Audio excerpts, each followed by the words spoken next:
Biz azыр Koçkorдун Агучук деген жеринде турабыз. Бул жерде Кыргыз тарыхында чоң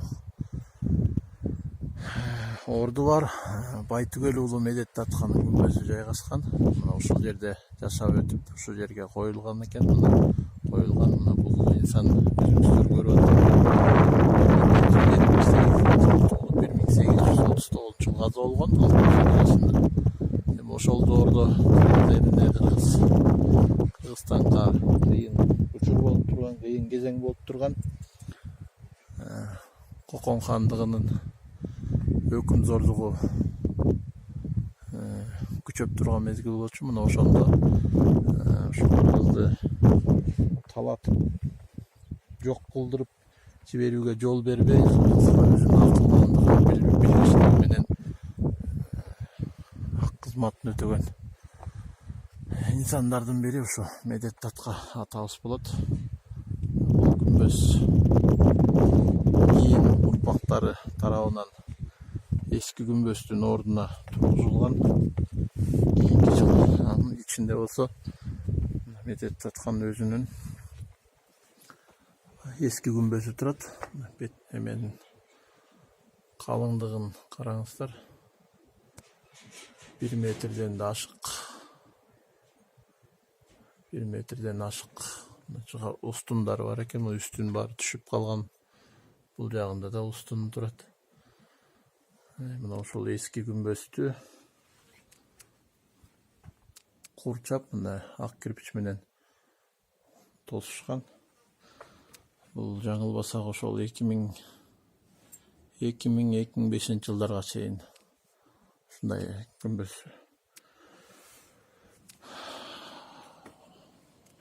жаңыртышып, ушунчалыктан тосуп коюшкан. Мына өзүнүн кабыры жаткан жери мына ортосу оюлуп түшүп калган экен. Медеттатка өлгөндөн бери канча жыл болуп кетип атат. Медеттаткан өзүнүн жашаган жылын жашын кошпогондо деле ушул күмбөздүн турганына мына 181 жыл болот экен да. Эгер 1839 жылы Медеттатка каза болду деп атпайсызбы?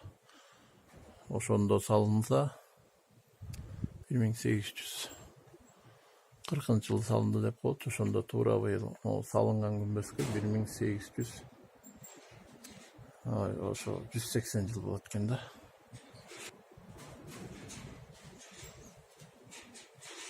Бул күмбөздүн салынганына, ошол эски күмбөздүн салынганына Медеттаткан жашын кошпогондо мына быйыл 180 жыл болуп калат экен да. Ошо жогоруда да айттык, ошо өзүнүн күмбөзү ушундай.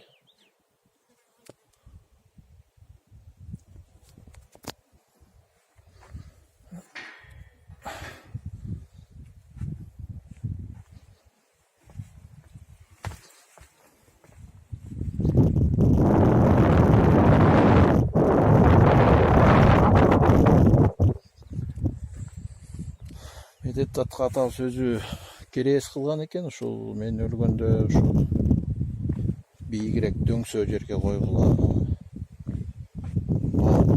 Айрыкча үй баласы